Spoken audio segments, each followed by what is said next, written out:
Lu udah puas? Ya apa-apa. Apalagi bisa. Baik.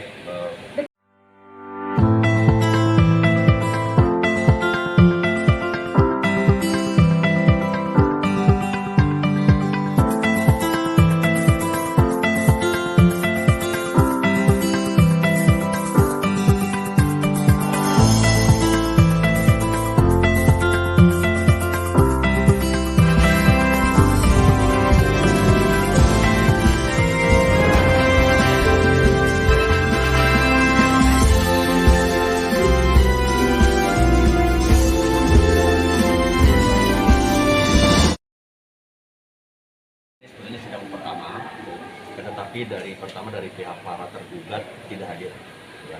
Dan kebetulan juga memang ketua majelis hakim juga sedang berhalangan hadir, sehingga pada hari ini sidang ditunda untuk minggu depan.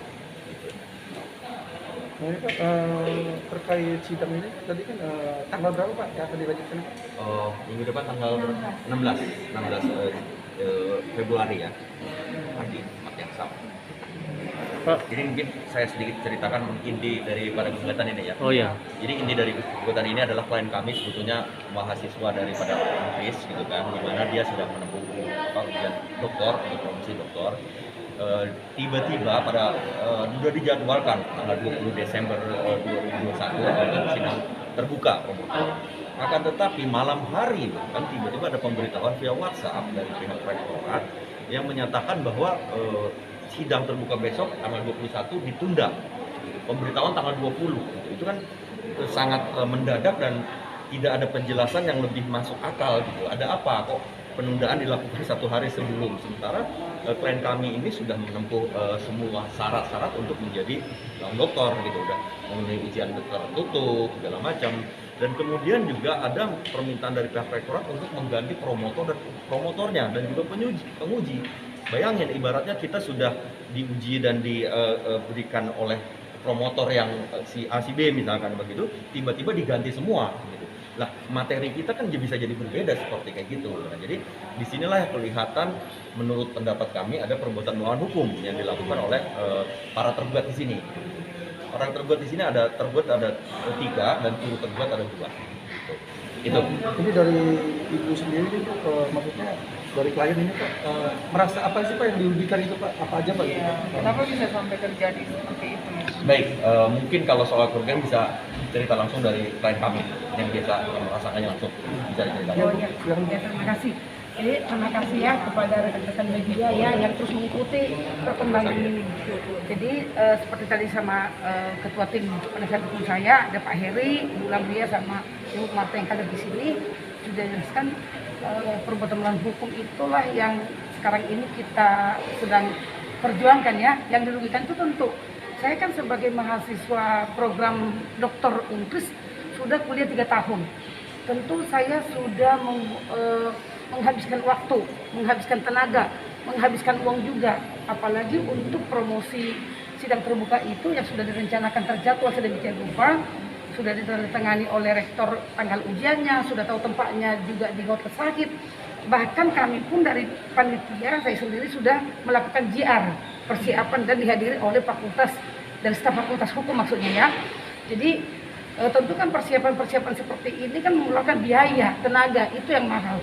Dan tentu saya di Unkris kan sebagai mahasiswa, tapi profesi saya kan juga sebagai kurator dan pengacara. Ini yang buang-buang waktu. Seperti sudah ketahui ya seperti ini. Untuk hadir di sini saya mesti menunda pekerjaan yang lain.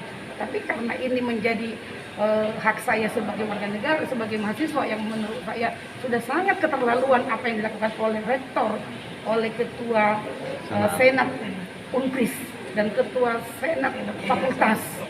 Itu yang menurut saya yang saya perjuangkan saat ini. Jadi waktu, tenaga dan biaya yang sudah habis dikeluarkan selama 3 tahun dengan jelas nama baik juga. Dan nama baik, ya tentu tadi seperti ini. Nama baik kan saya kan dipertanyakan. Saya aktif di organisasi. Saya juga ada memberikan materi-materi PKPA ya. Ibu Marta ini tahu ya, pembicara di DPC Jakarta Barat, ada juga di PKPA Asosiasi Advokat Indonesia. mereka kan pasti bertanya-tanya, ini Bu Risma, kenapa dokternya ditunda atau digagalkan pada tanggal itu? Nah, saya kan mesti menjelaskan bahwa ini semua sudah persyaratan dipenuhi administratif dan juga mengenai akademis.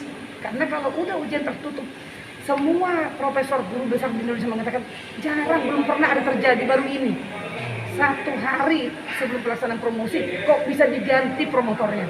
Nah, yang saya masalahkan kan, yang saya tidak terima itu penggantian. Kenapa harus diganti promotor saya dan para penguji?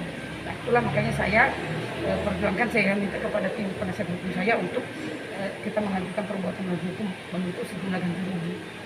Tapi apakah sebelumnya sudah ada konfirmasi terhadap pihak Universitas? Dari kami sudah mengajukan surat somasi. Sudah. Bisa dibilang tidak ada tanggapan yang memadai gitu yang kami butuhkan gitu kan. Iya.